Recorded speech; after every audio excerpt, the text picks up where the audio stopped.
오늘은 바벨론을 떠나라 라는 말씀으로 함께 말씀을 살펴봅니다. 오늘은 이제 이 바벨론에 임하는 이 재앙에 관한 이야기입니다. 오늘 2절 말씀에 보면요, 두 번이나 반복되는 단어가 나오죠. 무너졌도다라는 말입니다. 이 무너졌다는 것은 반드시 그 일이 이루어진 일이다라는 것을 말하는 것입니다. 이 바벨론은요, 고대 역사상 가장 찬란한 문화를 자랑하는 또 가장 강력한 제국이었습니다. 그럼에도 그렇게 많은 나라들이 이 바벨론에 의해서 괴롭힘을 당하고 또 어려움을 당했다는 것이죠. 그것에 대해서 하나님께서 계획하신 대로 이 바벨론을 무너뜨리시겠다라는 작정의 말씀입니다. 그런데 오늘 이 반복해서 이 이루어진 일을 말하면서 이것이 지금 새롭게 진행되는 일이 아니라 이 과거형으로라고 이렇게 표현되고 있다는 것이죠. 이 과거라는 것은 이미 과거에 그렇게 될 것이 이루어졌다라는 것을 오늘 말씀하는 겁니다. 그러면서 오늘 말씀해 보니까 거기에 이 귀신의 처소와 각종 더러운 영이 모이는 곳이 되었다. 그리고 각종 더럽고 가증한 새들이 모이는 곳이 되었다. 이렇게 얘기를 하죠.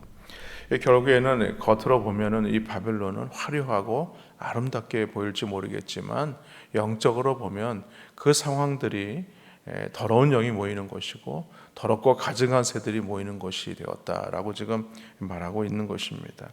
이 가증한 새들이 모였다라는 이 표현은 어떤 것을 말하는가? 바벨론이 멸망을 당하고 난 이후에 황량한 그런 모습을 시각적으로 표현한 것이죠. 세상이 이토록 지저분하게 된 그 이유가 무엇인가? 성경은 한 단어로 우리 가운데 말씀하죠. 음행이다 이렇게 얘기합니다. 3절에 보니까 그 음행의 진노의 포도주로 말미암아 만국이 무너졌다. 결국에는 이 바벨론이 무너지는데 그들의 음행 때문이다라고 얘기를 하죠. 그들의 음행을 얘기하면서 오늘 보니까 이 음행이 무엇을 위한 음행인가? 그것은 바로 하나님을 즐거워하지 않은 것이라고 말합니다. 자신들의 즐거움, 자신들의 기쁨과 행복에만 치중되어 있는 그런 모습들을 보고 오늘 하나님께서 그들을 심판하신다는 것입니다. 여기 음행의 진노의 포도주라는 말이 그런 말이죠. 여러분, 포도주를 마시면 이성이 마비가 됩니다. 술에 취하게 되면 자신이 무슨 일을 저질렀는지 전혀 기억하지 못하는 일들을 오늘 말하고 있는 것이죠. 결국에는 세상과 가까이 하고 세상에 즐기다 보니까 그것이 바로 하나님의 진노를 쌓는 일이 되었다라고 지금 말합니다. 이처럼 자기 자신의 유익과 기쁨과 만족을 추구하는 것이 바로 이 종말의 특징이다. 이 종말의 특징으로 말미암아 모든 하나님을 모르는 것들이 고통을 당한다라고 말합니다. 그러므로 세상을 이기는 영성은 무엇인가? 그것은 그리스도 안에 거하는 것이고 하나님 안에서 즐거워하는 것입니다. 소위 문답 일문일답에 보면요, 우리가 잘 알다시피 사람의 주된 목적에 대해서 말하죠. 그것은 하나님을 영화롭게 하는 것이고 영원토록 그를 즐거워하는 것이다 라고 말씀합니다. 무슨 말이냐면 하나님으로 만족하는 삶이 아니라 하나님 말고 세상에서 무언가를 만족을 얻으려고 하는 그 삶 그 자체가 바로 죄악된 음행과 같다라고 지금 말씀합니다. 그러므로 성도는 어떤 삶을 살아야 되느냐? 구별된 삶을 살아야 된다라고 말하죠.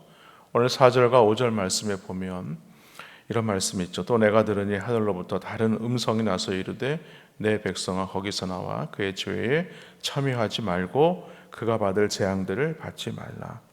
그의 죄는 하늘에 사무쳤으며 하나님은 그의 불의한 일을 기억하신지라 라고 말씀합니다. 다시 말해서 성도는 어떤 사람인가? 세상과 구별된 자들, 세상에서 건지심을 받은 자들, 구원받은 하나님의 특별한 존재다라고 말합니다. 그러므로 우리는 구원받은 자로서 어떻게 살아야 될 것인가를 고민해야 됩니다. 다시 세상으로 돌아갈 생각을 하지 말아라 이 말입니다. 롯의 처와 같이 세상에 대해서 미련을 갖지 말아야 한다라는 것이죠. 예수님도 그런 말씀하지 않았습니까? 손에 쟁기를 잡고 뒤를 돌아보는 자는 내게 합당치 않다. 그런데 그의 죄는요 하늘에 사무쳤다라고 얘기를 하죠. 그들이 가진 이 권력으로 말미암아서 오늘 수많은 악행을 저지르고 괴롭힌 일에 대해서 하나님께서 그것을 기억하신다는 거예요. 그것이 쌓였다라고 지금 말하고 있는 것입니다. 어떤 일에 대해서 그 죄악을 저질러게 되었을 때에 계속해서 그 죄가 또 쌓이고 또 쌓이고 그 위에 쌓이게 되어서 결국에는 하나님께서 그들의 죄악을 기억하신 바 되었다라고 지금 말하고 있는 겁니다. 근데 이 기억하신 바 되었다라는 것은 무엇을 말하는가? 그것은 하나님께서 갚으신다라는 뜻입니다. 오늘 6절 말씀에 보면 그가 준 대로 그에게 주고 그의 행위대로 갑절을 갚아주고 그가 섞은 잔에도 갑절이나 섞고 그에게 주라라고 얘기를 하죠. 그들이 행한 수 없는 죄와 악행에 대해서 다시 이 되갚음을 당하게 되는데 그냥 되갚음을 당하는 정도가 아니라 갑절로 되갚음을 당하게 된다라고 말하죠. 그런데 여기 보면요 말씀에 오늘 그 영화와 사치까지도 포함된다라고 7절에 말씀합니다. 7절 상반절에 보니까 그가 얼마나 자기를 영화롭게 하였으며 사치하였는지 그만큼 고통과 애통함으로 갚아주라라고 이렇게 말씀하죠. 이 말씀이 어떤 뜻인가? 내가 열심히 일해서 돈을 벌었는데 그 돈을 내 마음대로 쓰는 것에 대해서 죄가 된다 이 말입니다. 왜냐하면 우리의 모든 것들은 하나님께서 우리에게 주신 것인데 그것을 하나님의 영광을 위한 것으로 아니라 자기를 영화롭게 하기 위해서 쓰였기 때문이다 라고 지금 말하고 있는 겁니다. 뿐만 아니라 오늘 이 사치에 대해서 이야기를 하죠. 이 사치는 무엇인가? 이웃을 돕지 않고 그것에 자신을 위하여서 낭비한 것이 죄다 이렇게 말합니다. 그러므로 이 땅에서 누린 영화와 사치는요 그만큼 고통과 애통함으로 대가를 치러야 한다라고 지금 말하고 있습니다. 그리고 이렇게 교만하게 살아가는 사람들에게 갑자기 심판이 이르게 될 것이다 라고 말씀하죠. 오늘 8절에 보니까 하루 동안에 그 재앙들이 이른다라고 얘기합니다. 이 하루 동안이라는 것은요 이 모든 것들이 순차적으로 진행되는 것이 아니라 한 번에 단번에 갑자기 다 쏟아지게 된다는 것을 말하는 것입니다. 결국에는 이 세상이 멸망에 이르게 되는 것처럼 바벨론이 그런 일을 맞이하게 된다. 그리고 그런 사실을 깨닫는 날에는요 이미 때가 늦었다라는 것을 말합니다.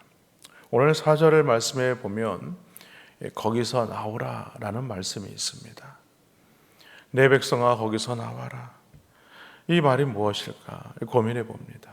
이 말씀은 마치 큰 풍랑을 만난 배가 파손이 되어서 결국에는 그 배가 바다에 가라앉을 수밖에 없는 그런 상황에서 어떻게 해야 되겠느냐는 거죠. 그 배에서 벗어나야 한다는 겁니다.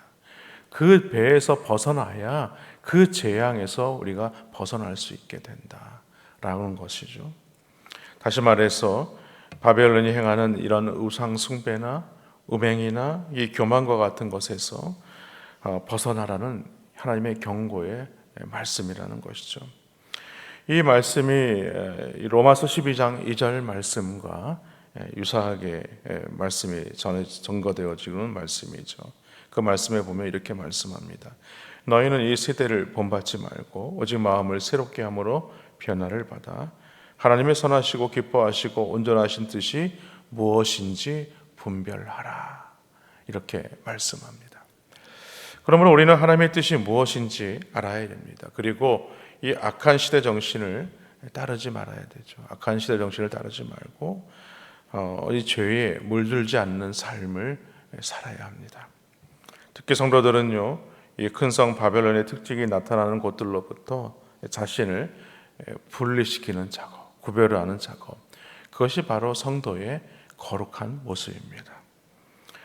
바라기는 지금 우리가 있는 자리가 어떤 자리인지를 살펴보시기 바랍니다. 오늘 말씀처럼 자신의 영화를 위해서, 자신의 사치를 위해서 여전히 이 세상에서 무엇인가를 만족을 얻으려고 하는 삶을 살고 있지는 않는지, 만약에 그런 자리라면 오늘 하나님께서 말씀하시는 것처럼 내 백성아 거기서 나와라.